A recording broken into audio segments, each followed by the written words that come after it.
So, how are you today? I'm doing wonderful. Good. All right. So, going to ask you a few questions, and just want to hear what you have to say about your story. So, first question: what do your grandkids call you? Well, my Houston grandkids call me A, and my Cameron grandkids call me Andad. All right. And how did you get that name? I really don't know. I think the ones in Cameron couldn't say granddad, so they said Andad. And maybe the other ones in Houston couldn't even say that, so they said A. All right. Where were you born at? I was born in Buckos, Texas. All right. In a house, in a hospital? No, I was born in a 2-room house called Santa Fe Section House.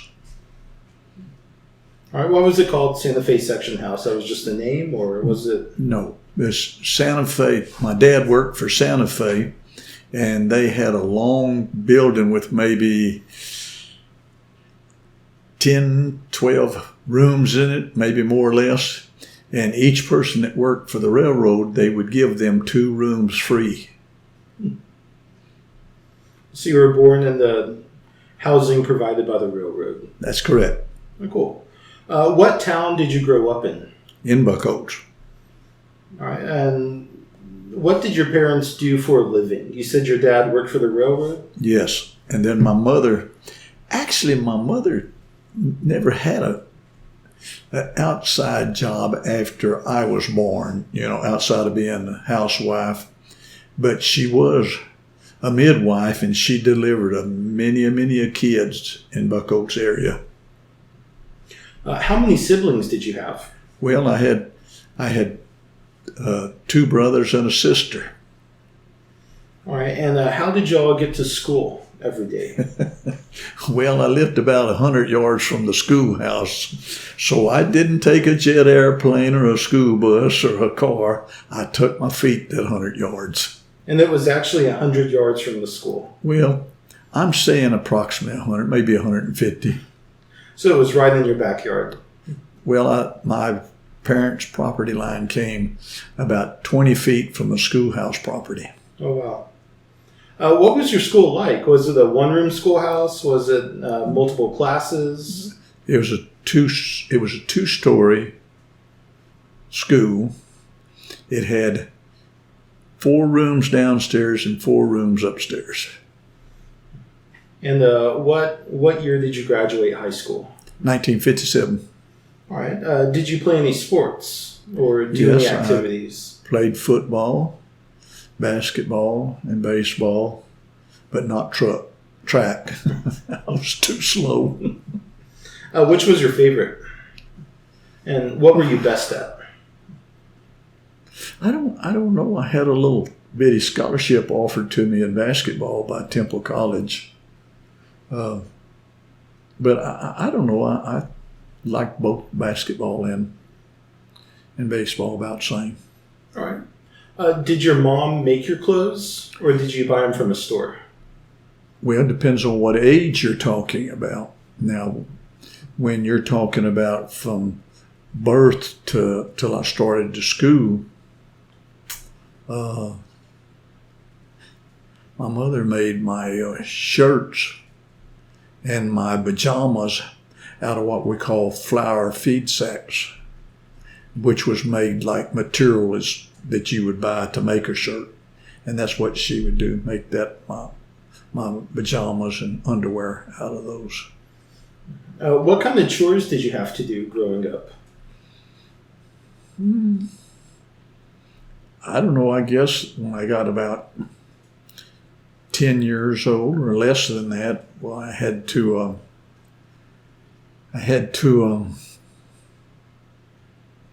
pick eggs. I had to clean out the hen house. I had to clean out the barn, because we kept the barns in the night, and if they left their droppings in there, the next day I had to scoop them all out and throw them over the fence so we'd keep the inside of the barn clean. And some other little odd things like work in the garden or help Dad around, do things, but not really much. So what kind of livestock or animals did y'all have? Well, we had rabbits, we had pigs, we had cattle, and a horse, chickens, like you heard me talk about picking eggs and whatnot. As far as I know, and had dogs, cats, but outside that, that's it. No, were the rabbits wild or were you? No, they were raising them? domestic. They were domestic. And what would you do with them? Well,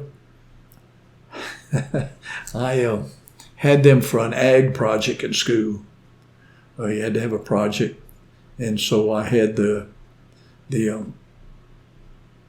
rabbits. They were mostly New Zealand was the name of the brand or name that I had. And at one time I had probably 200-300 rabbits in that project. And what we would do, we would take and butcher them and sell them for $1 a piece.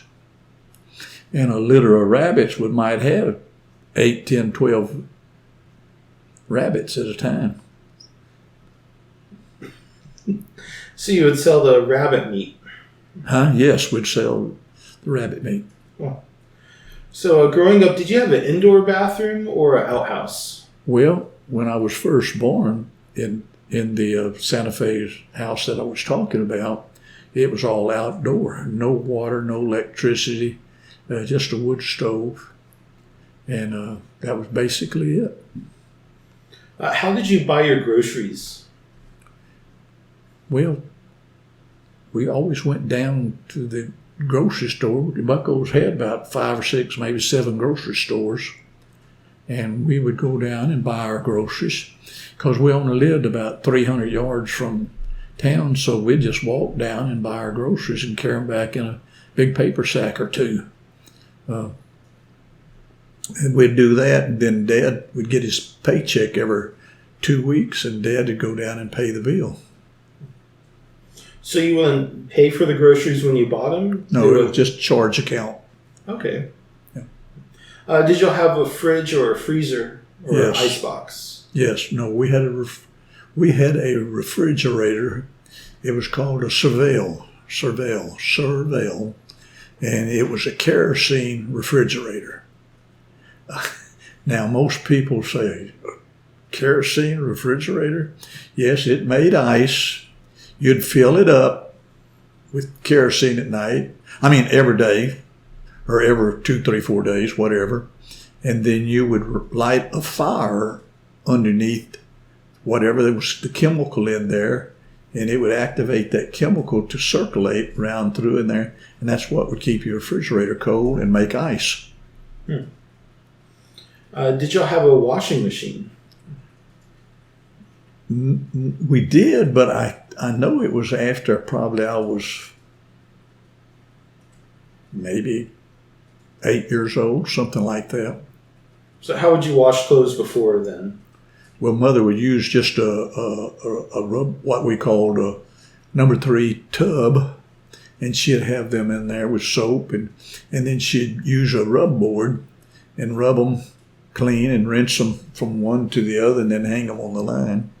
And then after they would dry and everything, she'd bring them in the house and had a wood stove iron that you put on the wood stove and heat it, and then you would iron your clothes, get the wrinkles out.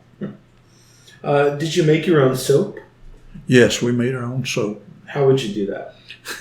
I'm not just sure, but usually we made soap when we would butcher a hog. We would take the crackling grease from the skins to make pigskin cracklings.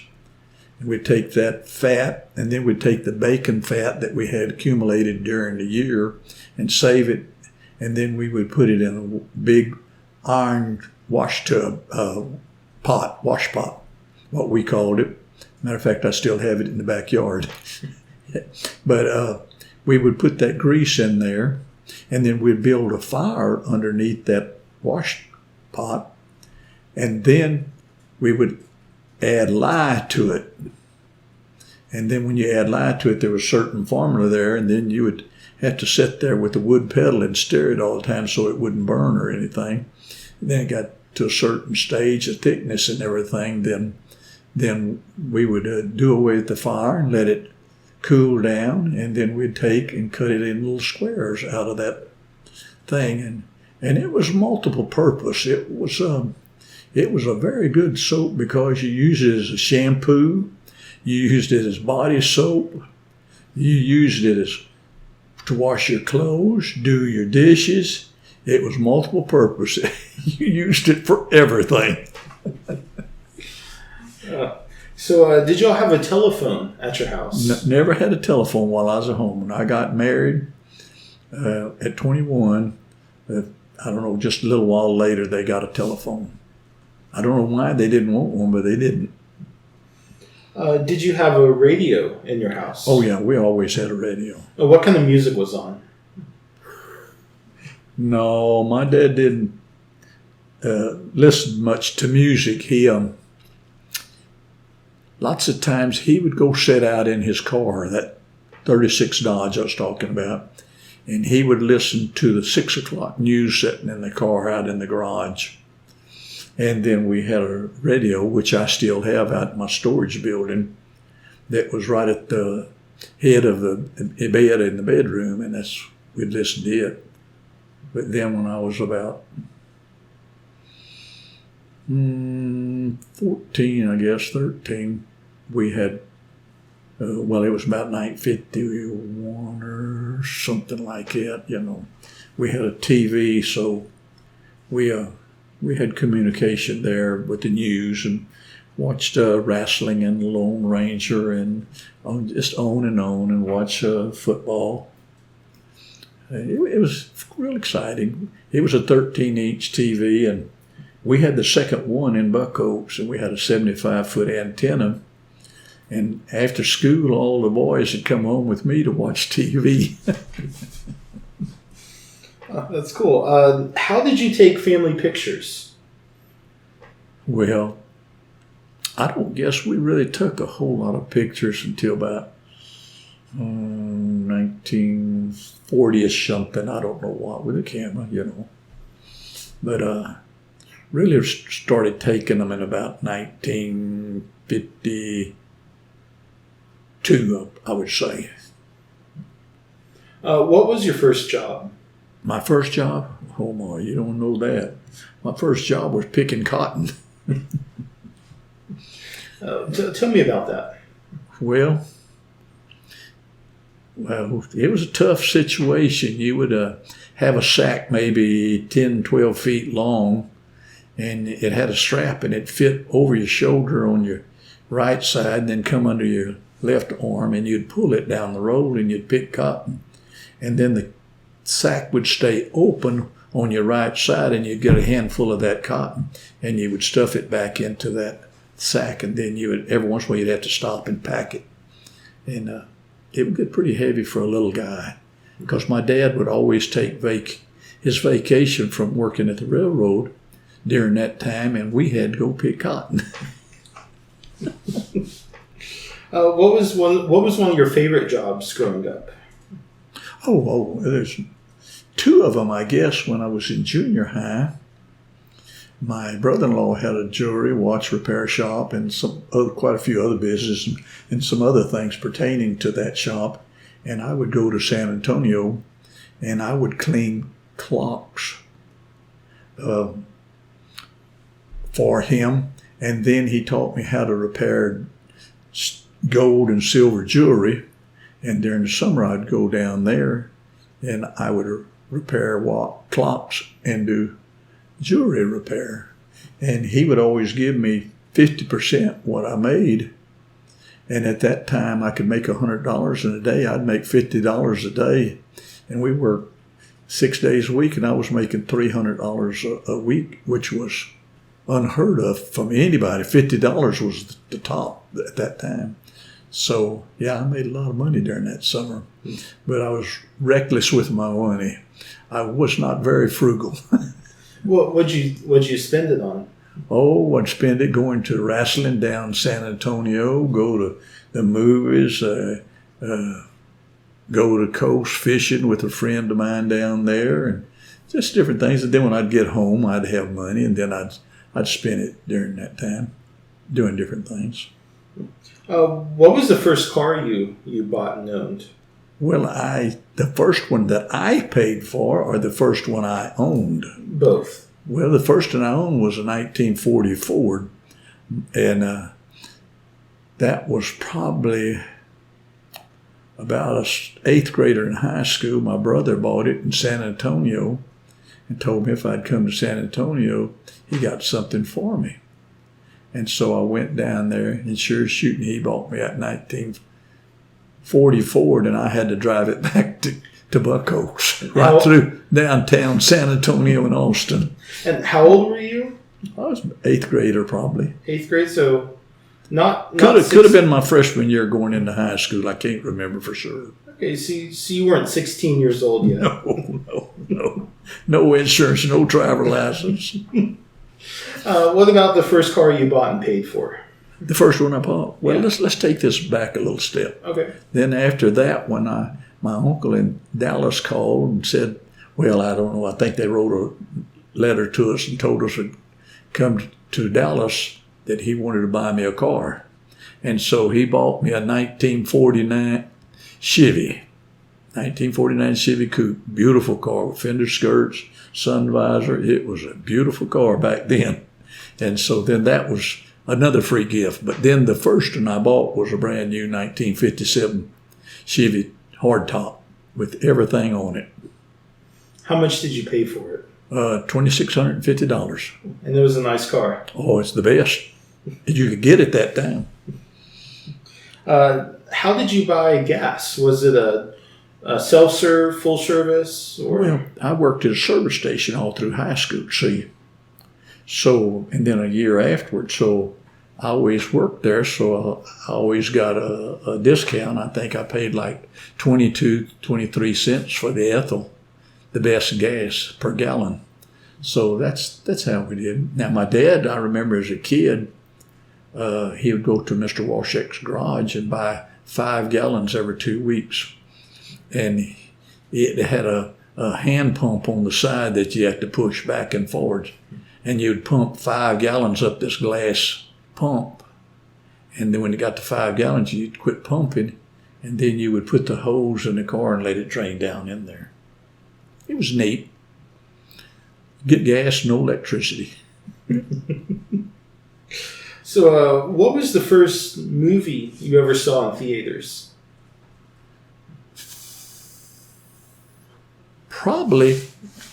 I would say probably Roy Rogers. Because in Buck Oaks we had a tent theater. And they showed movies in the tent theater. What's a tent theater? Well, it's just a tent, big celebration tent. Let's put it that way. And they had wood benches all the way across, and that's where you sit there and watch the movie. But Roy Rogers, Hopalong Cassidy. I could name Gene Autry, Lone Ranger. All of those were all at the same time. Where would you go on a date? If you took a girl on a date, where would y'all go? At what age are you talking about? Well, we most of the time went to Cameron because they had 2 theaters and a downtown theaters, and then they had a drive-in theater out at the edge of town, which your grandparents owned. Well, they didn't own it at that time, but later they did. And would y'all go dancing, or? I never had to dance in my life. The only time I ever danced, I came home from work several years back. My wife said, guess what we're going to do tonight, this week or something. I said, what are you talking about? She said, I signed us up for ballroom dancing lessons. And that's probably 10 years ago. And I said, man, I don't want to take those crazy things. But guess what? Being an obedient husband, I did it. And you had fun. Well, if you want to call it that. She's going to watch the video. Huh? She's going to watch this video. That's okay. I'm fine with it. So growing up, did y'all cook at home or would y'all go out to eat? What do you mean by who? Just you. Parents or when you lived with your parents or when you were younger. No, as well. the only thing we ever ate out would be go down to a little cafe beer joint thing called Kosovar, and we would eat a hamburger or something like that, but not while we were at home. But now when I was running around making my own money, you're talking about as a family, you know. So it was different when you were making your own money. Yeah. But when I was making my own money, we'd go to Temple, maybe Waco, or Cameron, Rogers, different places, you know, we'd go eat.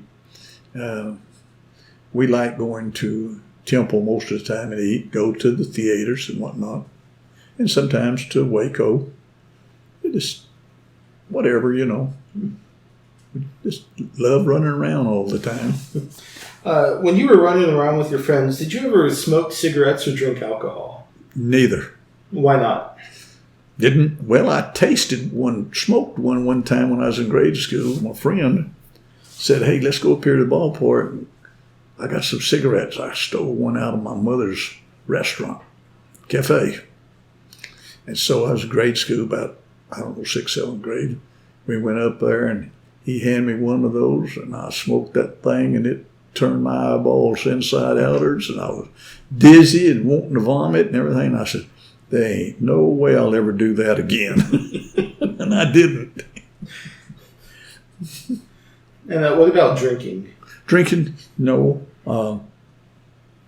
When I broke my leg playing football in 1953, and I had a lot of surgeries on it and a lot of difficulty with it, the doctor told me I was having a lot of difficulty with things doing the chemicals working.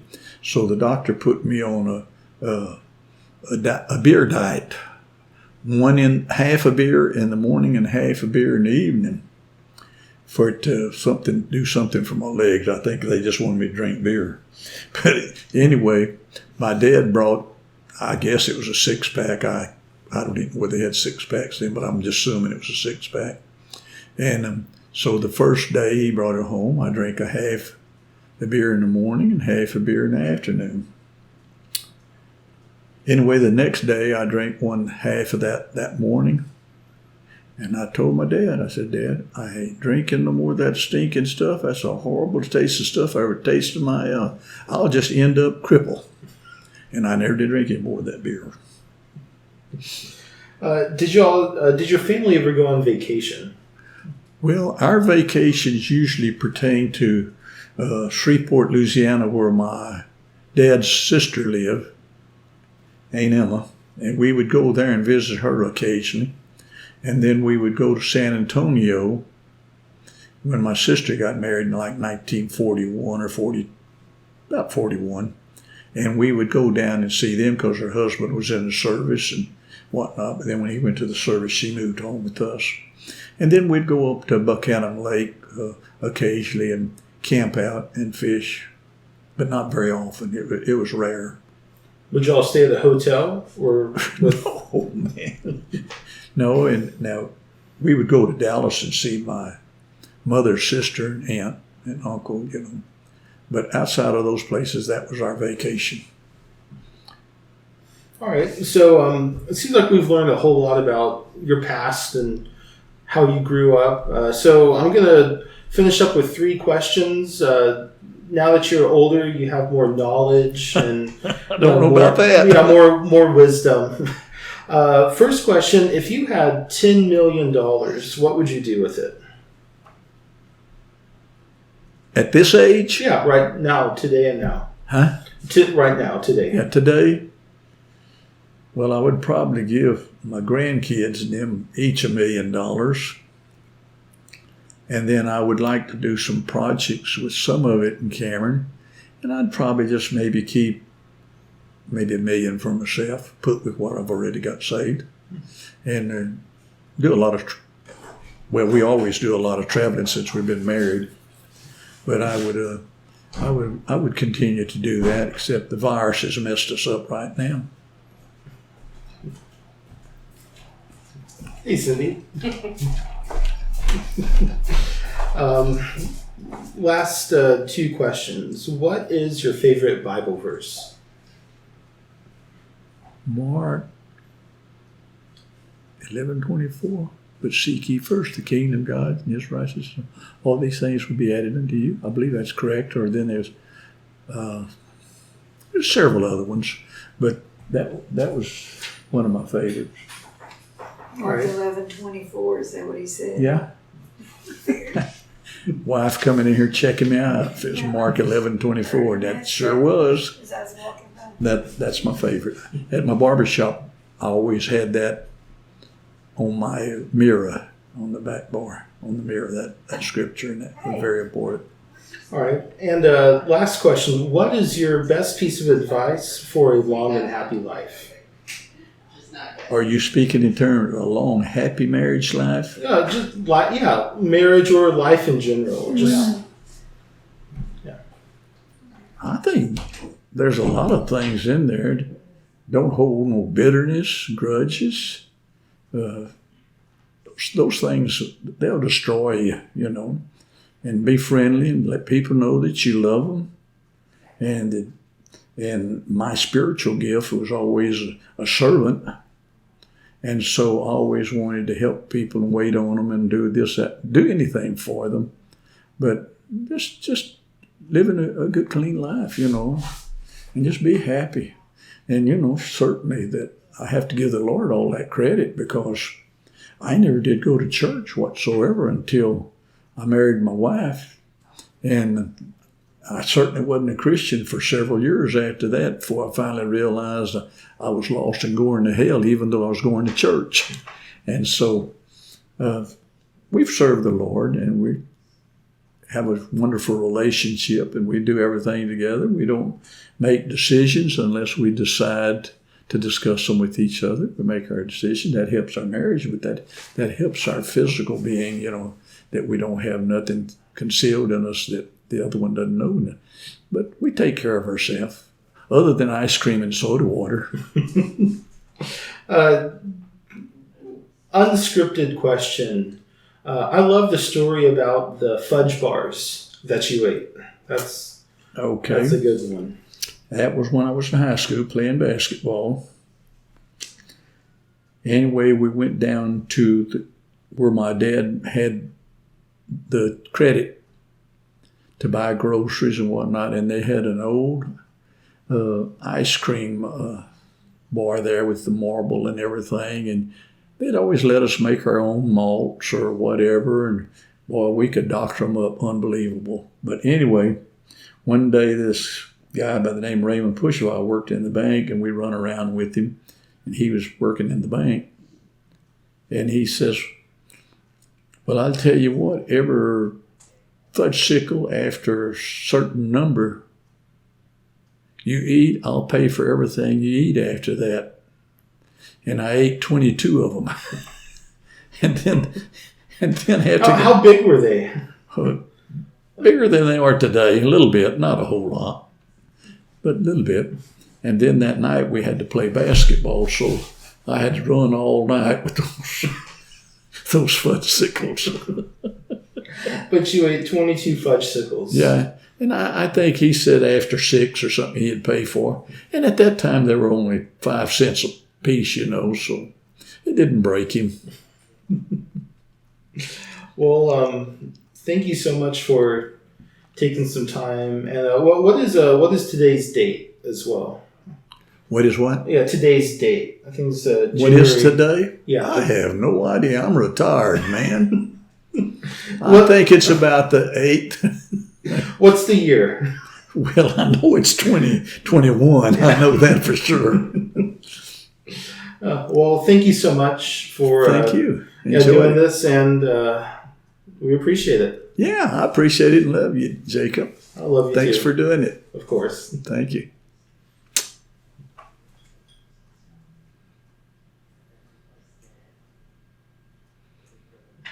All right.